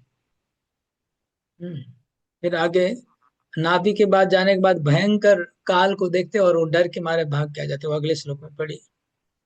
इस तरह विचार करते हुए ब्रह्मा कमल नाल के रंध्र छिद्रों के मार्ग से होकर जल के भीतर प्रविष्ट हुए, किंतु नाल में प्रविष्ट होकर तथा श्री विष्णु की नाभि के निकट जाकर भी वे जड़ तथा मूल का पता नहीं लगा पाए। आगे हे हे विदुर, आपने अस्तित्व के विषय में इस तरह खोज करते हुए ब्रह्मा अपने चरम काल में पहुंच गए, जो श्री विष्णु के हाथों आवाज कट रहा है। मृत्यु भय के समान भय भय उत्पन्न करता है। तो लास्ट में चक्र को देखा ब्रह्मा जी ने। तो चक्र को देखा तो मृत्यु का भयानक, इतना भयंकर चक्र था, जिसमें से सूर्य, हजारों लाखों सूर्य का प्रकाश निकल रहा है और घूम रहा है। वो चक्र लगते काल चक्र है, सुदर्शन चक्र नहीं है। मतलब काल चक्र को ब्रह्मा जी ने देखा, तो वो डर के वापस आ जाते हैं। आगे पढ़िए। तत्पश्चात वांछित लक्ष्य प्राप्त करने में असमर्थ होकर वे ऐसी खोज में विमुख हो गए और पुनः कमल के ऊपर आ गए। इस तरह सभी इंद्रिय विषयों को नियंत्रण करने वाले उन्होंने अपने मन परमेश्वर पर एकाग्र की। हम्म, तात्पर्य पढ़ लीजिए। तात्पर्य: समाधि में सबसे परम कारण पर मन को एकाग्र करना होता है। चाहे मनुष्य को इसका ज्ञान हो या ना हो कि परमेश्वर वास्तव में साकार है, निराकार है या अंतर्यामी है, सर्वोपरि में मन को एकाग्रता निश्चय ही एक प्रकार से भक्ति है। निजी इंद्रियों के प्रयासों को रोकना और परम कारण पर चित्त को एकाग्र करना आत्मसमर्पण का लक्षण है, और जब आत्मसमर्पण उपस्थित होता है तो वो भक्ति का निश्चित लक्षण है। यदि आपने जीवन के चरम कारण को जानते की इच्छा है तो प्रत्येक जीव को श्री भगवान की भक्तिमय सेवा में लग जाने की आवश्यकता है। तो ब्रह्मा जी जब देखे कि कुछ हाथ में नहीं आया पूरा, तो समाधि किया। इसका मतलब आप ज्ञान योग में जब असफल हो जाए, ज्ञान योग मतलब एक्सपेरिमेंट, ठीक है, और आरोपण था, हाँ, असेंडिंग प्रोसेस। असेंडिंग प्रोसेस में जब फेल हो गए तो क्या करना है, फिर ज्ञान के बाद योगा आता है। मतलब फिर बाहर में भटक के कुछ नहीं हुआ तो अंदर में हृदय में जाके भगवान को ढूंढते हैं, उसको कहते हैं योग, मतलब समाधि।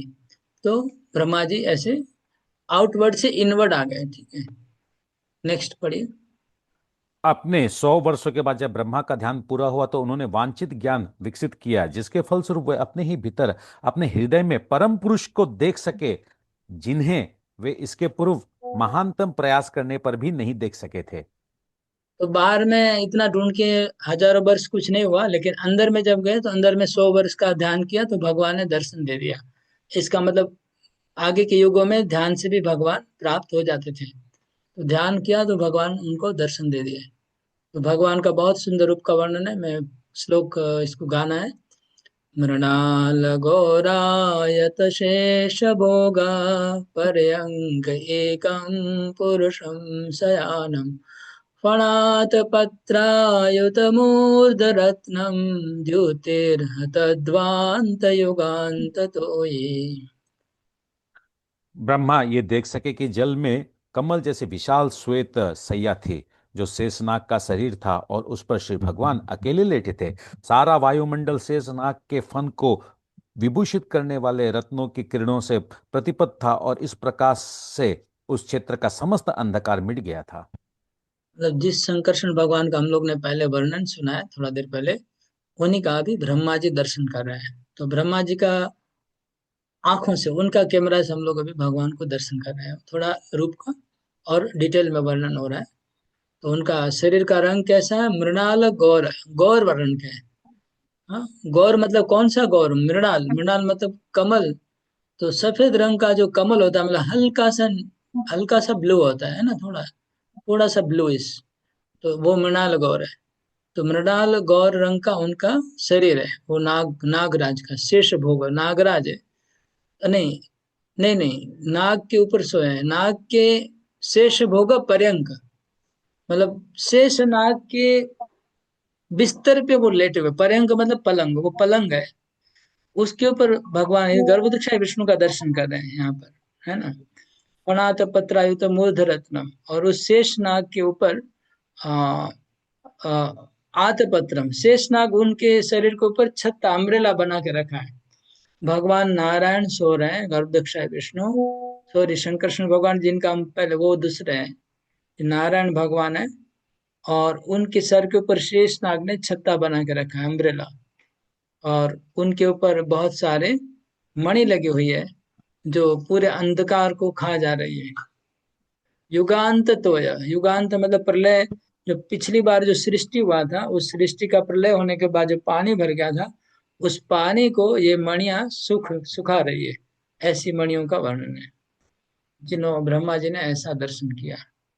तो आ, ओके, ये सुना रहे कथा मैत्री मुनि विद्र जी को, और ये कथा एक्चुअली संकर्षण ने सनत कुमार को भी ये कथा सुना रहे हैं। प्रेक्षां क्षिपन्तं हरितोपलाद्रे सन्ध्याभ्रणीमेरुरुक्ममूर्ध्ना रत्नोदधारोषधिशो मनश्च वनस्रजो वेणुभुजाङ्घ्रिपाङ्घ्रे। श्री भगवान के दिव्य शरीर की कांति मूंगे के पर्वत की शोभा का उपहास कर रही थी। मूंगे का पर्वत संध्याकालीन आकाश द्वारा सुंदर ढंग से वस्त्राभूषित होता है, किंतु श्री भगवान का पीत वस्त्र उसकी शोभा का उपहास कर रहा था। इस पर्वत की चोटी पर स्वर्ण होते हैं, किंतु रत्न जड़ श्री भगवान का मुकुट उनकी हंसी उड़ा रहा था। पर्वत के जल प्राप्त जड़ी बूटियां आदि फूलों के दृश्य के साथ मालाओं जैसे लगते थे, किंतु श्री भगवान का विराट शरीर तथा उनके हाथ पांव रत्नों मोतियां तुलसी दल तथा फूल मालाओं से अलंकृत होकर उस पर्वत के दृश्य का उपहास कर रहे थे। अरे बोल, तो हम लोग मूंग का पर्वत क्या, हम लोग तो सोने का पर्वत भी नहीं देखा है, तो क्या कल्पना करेंगे। लेकिन कल्पना कर सकते, मूंगे का पर्वत है, भगवान श्याम वर्ण है, श्याम नीले वर्ण, तो श्याम वर्ण का वो मूंगा होता है, उसका पर्वत है। और उसके ऊपर जब संध्या होती है तो सूर्य का प्रकाश पड़ता है जो पीले रंग का है। तो भगवान श्याम वर्ण है और उनको पीतांबर धारण किया है, पीला वर्ण। तो मूंगा का पर्वत और सूर्य का ज्योति से तुला हुआ संध्याकालीन सूर्य का अरुण। उसके बाद उस मूंगे के पर्वत की चोटी के ऊपर सोना होता है, तो इनके ऊपर वो मुकुट है सोने का और मणियां हैं। और मूंगे के पर्वत बहुत धातुएं और खनिज होती है पर्वत में, तो भगवान ने जो माला पहनी है वो धातु और खनिज की बहुत सुंदर, मतलब उपमा है, रूप रूप का वर्णन है। तो भगवान कितने सुंदर लग रहे हैं। आयामतो विस्तरत श्वमान देहेन लोकत्रय संग्रहेण विचित्र दिव्याभरण सुकानं कृतश्रियापाश्रित वेश देहम्। अरे बोल, क्या हुआ। हाँ, अनम्यूट करिए। सॉरी। हरे कृष्णा। उनके दिव्य शरीर की लंबाई तथा चौड़ाई असीम थी और वो तीनों लोक उच्च मध्य तथा निम्न लोकों में फैले हुए था। उनका शरीर अद्वितीय वेश तथा विविधता से स्वतः प्रकाशित था और भली भांति अलंकृत था। तो भगवान का रूप आयाम तो विस्तरत श्वमान, बहुत लंबा चौड़ा है भगवान का शरीर। देन लोकत्रय संग, तीनों लोकों में विस्तार, तीनों लोकों में कैसे विस्तार करता है भगवान जाने, हम लोग को नहीं सुनना है, क्योंकि वो तो गर्भ सागर में है और लोग तो कमल के फूल में ऊपर में है। मतलब साइज इतना बड़ा होगा, मैं भी तीनों लोगों के बराबर का साइज है। और अनेक विचित्र विचित्र, मतलब रंग बेरंगी कलरफुल और अलग अलग प्रकार के उन्होंने ऑर्नामेंट्स, कपड़े और महंगा महंगा महंगा सब पहना हुआ है, सुंदर सुंदर, बहुत सुंदर वेश है उनका। हंसाम स्वकामाय विवेक्त मार्गेरभ्यर्चताम कामधुगांग्रिपद्मम् प्रदर्शयन्तं कृपया नखेन्दु मयूख भिन्नांगुलिचारुपत्रम्। श्री भगवान ने अपने चरण कमलों को उठाकर दिखलाया। उनके चरण कमल समस्त भौतिक कल्मश से रहित भक्तिमय सेवा द्वारा प्राप्त होने वाले समस्त वरों के स्रोत थे।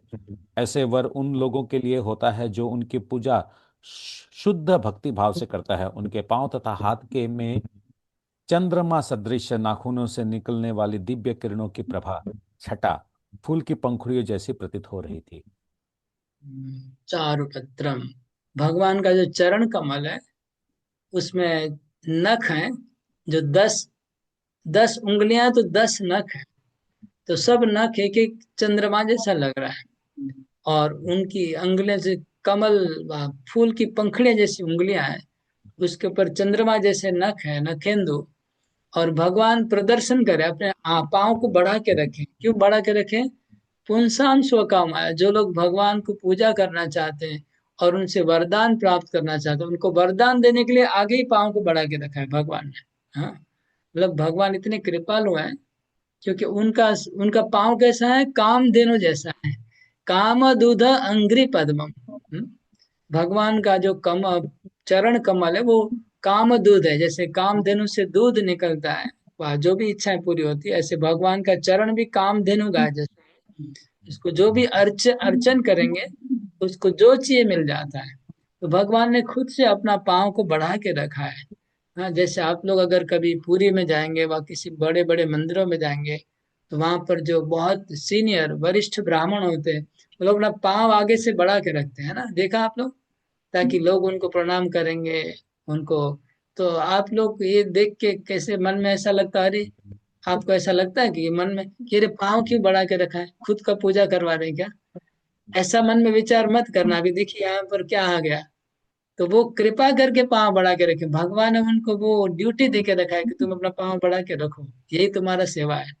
लोग तुम्हारा पाँव का पूजा करेंगे, भगवान को पूजा मिलेगी वो, समझ गए? तो हमको उसमें फिर खराब नहीं सोचना चाहिए। तो कई मंदिरों में हम देखते हैं कि अभी मैं उस दिन गया था विश्राम घाट पे, तो एक बहुत सुंदर वरिष्ठ ब्राह्मण थे। उन्होंने पूरा पांव बढ़ा के, पूरा विश्राम घाट पे अभी 10 ब्राह्मण आपको मिले, जब भी जाएंगे 8-10 ब्राह्मण मिलेंगे, सब अपना पांव, और जितने भी मथुरा के जो लोग हैं ना, वो लोग सुबह सुबह जाते हैं और सब लोग उनके पाँव को छूते हैं, सब लोग। तो ये ट्रेडिशन कितना परंपरा से चला आ रहा है ये प्रोसेस।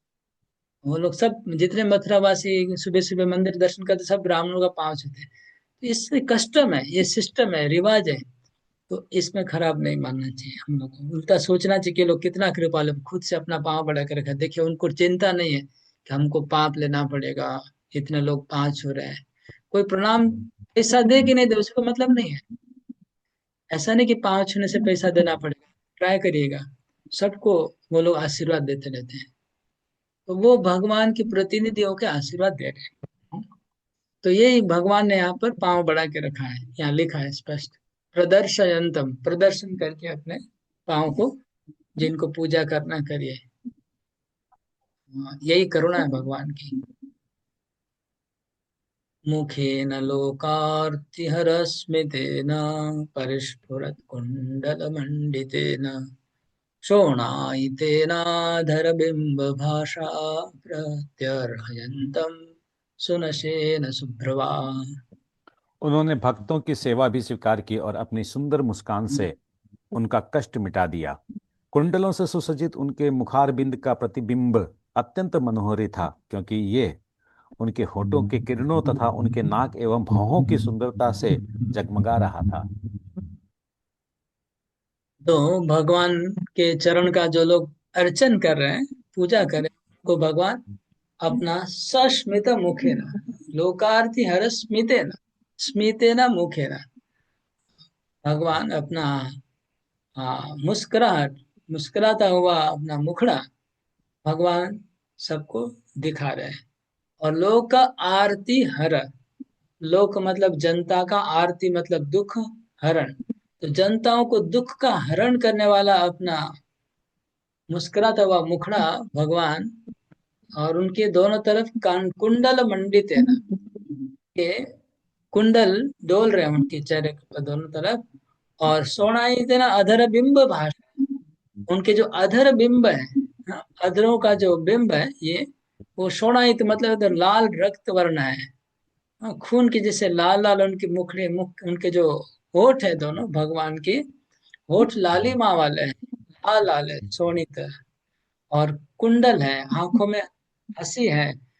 और इत तरह से जो भी उनको प्रणाम कर रहा है, जो भी उनको पूजा कर रहा है, उनको भगवान हंस रहे हैं, उनको अपनी आंखों से आशीर्वाद दे जा रहे हैं, आशीर्वाद दिए जा रहे हैं। ये रूप है उनका। कदम्ब किंजल कपिशंग वासास्वलंकृतं मे खलया नितंबे हारेण चानंत धनेन वत्स श्रीवत्स लक्ष्मण स्थल वल्लभेन। हे विदुर, श्री भगवान की कमर पीले वस्त्र से ढकी थी, जो कदम्ब फूल के केसरिया रज जैसा प्रतीत हो रहा था, और इसको अतीव सुसज्जित करधनी घेरे हुए थी। उनकी छाती श्रीवत्स चिन्हों से तथा असीम मूल्य वाले हार से सुशोभित थी। तो भगवान कदम्ब किंजल का पिंग वास, हाँ, कितने अच्छे सुंदर शब्द हैं। तो भगवान का वासा मतलब वस्त्र है, हाँ, भगवान के वास वस्त्र कैसे हैं? कदम्ब किंजल का, कदम फूल आप अगर देखा है, उसमें किंजल का मतलब कदम फूल की जो केसर होती है पीले रंग की, वो रंग का उनका कपड़ा है। और स्वलंकृत मेखला नितंब, भगवान को नितंब मतलब वेस्ट, वेस्ट में मेखला, मेखला मतलब सोने की जंजीर बंधी हुई है। और हारेण च अनंत घरेण, बहुत मूल्यवान हार पहना है गले में, एकदम मूल्यवान मणि में बहुत बड़ा हार पहना है, बहुत महंगा सुंदर। और वत्स, श्री वत्स, वक्ष, तो वक्ष स्थल पे क्या है, श्री वत्स, वो कैसा है? वल्लभ है ना, अति प्रिय है वो, वल्लभ है मतलब अति प्रिय है वत्स, वक्ष स्थल पे जो हुआ है। परार्धकेयूर मणिप्रवेक पर्यस्तदोर्दंड सहस्र शाखम अव्यक्त मूलम भुवनांग्रिपेन्द्र महेंद्र भोगेरधिवीत शल्भम वलसम। सत्यनारायण माता जी, आप थोड़ा म्यूट कर लीजिए ना। जिस तरह चंदन के वृक्ष सुगंधित फूलों तथा शाखाओं से सुशोभित रहता है, उसी तरह से भगवान का शरीर मूल्यवान मणियों तथा मोतियों से अलंकृत था। वे आत्मस्थित अव्यक्त मूल वृक्ष और विश्व के अन्य सभी के स्वामी थे। जिस तरह चंदन का वृक्ष अनेक सर्पों से आच्छादित रहता है, उसी तरह से भगवान का शरीर भी अनंत के फणों से ढका था। परार्घ्य केयूर मणि प्रवेक परस्त दोर्दंड सहस्र शाखा, भगवान का शरीर जैसे हजारों शाखाओं वाला एक वृक्ष होता है, ऐसा लग रहा है। और वृक्षों की जैसे शाखाएं, वैसे भगवान की भुजाएं ऐसी है, वृक्षों की शाखा जैसी उनकी भुजाएं हैं। और सब भुजाओं में क्या है? परार्ध, अत्यंत मूल्यवान, ये क्या बोलते हैं, बाजूबंद, केयूर, बाजूबंद और कुंड, एक कड़े, कड़े पहने हुए हैं, कड़े और बाजूबंद पहने हुए हैं, अत्यंत मूल्यवान सब हाथों में। और ये ऐसा एक वृक्ष है, अव्यक्त मूलम, इसका मूल नहीं दिख रहा है। भुवनांग्रि पेंद्र, ये जैसे भगवत गीता में इस ब्रह्मांड को अश्वत्थ वृक्ष बताया है, यहाँ पर भी ऐसा ही लिखा है, भुवनांग्रि पेंद्र। भुवन मतलब इस ब्रह्मांड, और अंग्रि, अंग्रिप, अंग्रिप मतलब वृक्ष। तो ये जो ब्रह्मांड रूपी वृक्ष, हम्म, अव्यक्त मूलम वृक्ष है जैसा लग रहा है, और जिनका मूल नहीं दिख रहा है। महेंद्र भोगेर अधिवीत बलसम, और वो इस वृक्ष का सहारा क्या है? वो महेंद्र, महेंद्र भोगे, वो है शेषनाग।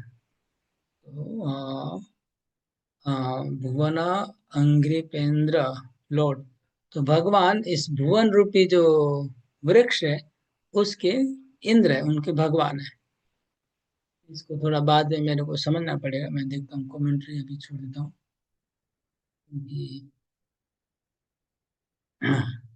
ओके।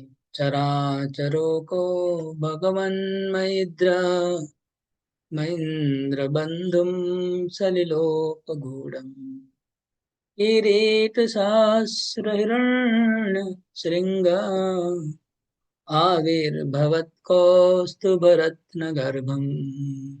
विशाल पर्वत की भांति श्री भगवान समस्त चर तथा अचर जीवों के लिए आवास की तरह खड़े हैं। वे सर्पों के मित्र है, क्योंकि अनंत अनंत देव उनके मित्र है। जिस तरह पर्वत में हजारों सुनहरी चोटियां होती है, उसी तरह अनंत नाग के सुनहरे मुकुटों वाले हजारों फणों से युक्त श्री भगवान दिख रहे थे। जिस तरह पर्वत कभी कभी रत्नों से पूरित रहता है, उसी तरह उनका शरीर मूल्यवान रत्नों से पूर्णतया सुशोभित था। जिस तरह कभी कभी पर्वत समुद्र जल में डूबा रहता है, उसी तरह श्री भगवान कभी कभी प्रलय जल में डूबे रहते थे। तो भगवान का रूप बहुत विशाल है ना, बोले तीन लोकों में जैसे छाया हुआ है, इतना बड़ा रूप है। तो इतना बड़ा अगर नीले रंग का किसी का शरीर हो तो पहाड़ ही लगेगा ना, बहुत बड़ा नीले रंग का पहाड़ लग रहा है। और उसके ऊपर जितने भी ऑर्नामेंट से लगता है कि पहाड़ की सोने की चोटियां होती है पहाड़ों की, तो लगता है एक एक सोने की चोटियां हैं, सब जितने भी गहने वगैरह अलंकार है। और जो नीचे गर्भ सागर का पानी नीचे, मतलब उसके क्या बोलते हैं, उनके तरंग आ रहे हैं, उर्मियां आ रही है। तो ऐसा लग, कभी कभी पहाड़ होता है ना, उसके पहाड़, समुद्र के किनारे अगर कोई पहाड़ होता है तो समुद्र उस पहाड़ को धोते रहता है दिन भर। ऐसे लग रहा है कि ये पहाड़ है बड़ा, भगवान का शरीर, और वो समुद्र उस पहाड़ को दिन भर पानी मार रहा है, ऐसा लग रहा है। और भगवान को अहिंद्र बंधु बताया। हाँ, अहिंद्र बंधु। हम्म, अहिंद्र मतलब सांप, सांप के राजा शेषनाग, शेषनाग के बंधु। और सलिलोप गूढ़म, और पानी में सो रहे हैं उनके साथ, शेषनाग के साथ भगवान पानी में सो रहे हैं। एक एक शब्द को अगर व्याख्या करेंगे बहुत टाइम लग जाएगा, लेकिन बहुत सुंदर है, डीप है, सुंदर है वर्णन इसका, बहुत काव्य काव्य अलंकार से भरा हुआ है पूरा स्तुति। निवीतमाम्नाय मधुव्रतश्रिया स्वकीर्तिमय्या वनमालया हरिम् सूर्येन्दुवायग्नगमं त्रिधामभिः परिक्रमत्प्राधनिकेर्दुराशदम्। इस तरह पर्वताकार से भगवान पर दृष्टि डालते हुए ब्रह्मा ने यह निष्कर्ष निकाला कि वे भगवान श्री हरि ही है। उन्होंने देखा कि उनके वक्षस्थल पर पड़ी फूलों की माला वैदिक ज्ञान के मधुर गीतों का उनका महिमा गमन कर रही है और अति सुंदर लग रही है। वे युद्ध के लिए सुदर्शन चक्र द्वारा सुरक्षित थे और सूर्य, चंद्र, वायु, अग्नि इत्यादि उनके पास तक नहीं फटक सकते थे। तो भगवान ने बहुत बड़ी वनमाला पहनी हुई है। इतने बड़ा शरीर है तो कितनी बड़ी माला है। और माला जैसे लग रहा है कि भगवान का गुणगान कर रहे हैं, क्योंकि वो माला है, वो भी भगवान के भक्त हैं। भगवान के भक्त लोग ही माला बनते हैं ना भगवान की। वो गुणगान कर रहे हैं भगवान का माला, लेकिन वो दूसरे प्रकार से, हम लोग जैसे बोलते हैं वैसे नहीं बोलेंगे। और सूर्य, चंद्र, वायु, अग्नि, ये लोग उनके पास में फड़क भी नहीं सकते, इतने दूर वो है भगवान। सब लोग उनकी परिक्रमा कर रहे हैं। त्रिधाम भी परिक्रमत, कौन परिक्रमा कर रहा है? वो लिखा तो है। परिक्रमत भी अनुवाद में तो नहीं आया, लेकिन उसमें लिखा है शब्दार्थ में, सर्कुमेम्बुलेंटिव, है ना, कोई परिक्रमा कर रहा है भगवान को। तर्येव तन्नाभिसरोजमात्मानमम्ब श्वसनं वियच्छ ददर्श देवो जगतो विदधा नाथ परम लोक विसर्ग दृष्टि। जब ब्रह्मांड के भाग्य विधाता ब्रह्मा ने श्री भगवान को इस प्रकार देखा तो उसी समय उन्होंने सृष्टि पर नजर दौड़ाई। ब्रह्मा ने विष्णु की नाभि में झील अर्थात नाभि सरोवर तथा कमल देखा और उसी के साथ प्रलयकारी जल, सुखाने वाली वायु और आकाश को भी देखा। सब कुछ उन्हें दृष्टिगोचर हो गया। तो ब्रह्मा जी ने भगवान का दर्शन किया, और भगवान का दर्शन करने के बाद उनको नाभि सरोवर दिखा। नाभि सरोवर में कमल का फूल दिखा। फिर अपने आप को भी देखा उसके अंदर। और उसके अंदर क्या देखा, उसमें बहुत तूफान आया, वो भी देखा उन्होंने। और तूफान से कमल डोल रहा है, वो देखा। और कमल फूल ने सारे पानी को पी गया है, वो भी देखा। तो ब्रह्मा जी ने अपने आप को उसके अंदर देखा, जैसे यशोदा माता ने कृष्ण के मुंह के अंदर अपने आप को देखा, ऐसे ब्रह्मा जी उसके अंदर भगवान को देखा, उनका नाभि पद में देखा, उसके अंदर ब्रह्मा जी को देखा। फिर से उनको पता चल गया कि क्या चक्कर है। सकर्म बीजम रजसो परक्त प्रजास सृक्षण्य देव दृष्ट्वा अस्तो द्विसर्गाभिमुखस्तमेढ्यम् अव्यक्तवर्त्मन्न विवेशितात्मा।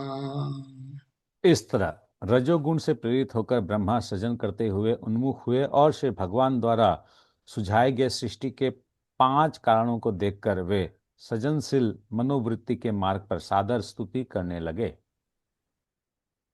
तो इस प्रकार ब्रह्मा जी को रजोगुण से प्रभावित हुए, सृष्टि करने की इच्छा हुई, और भगवान को स्तुति करते हैं। अस्तोत लिखा, अस्तोत मतलब स्तुति करना आरंभ किया।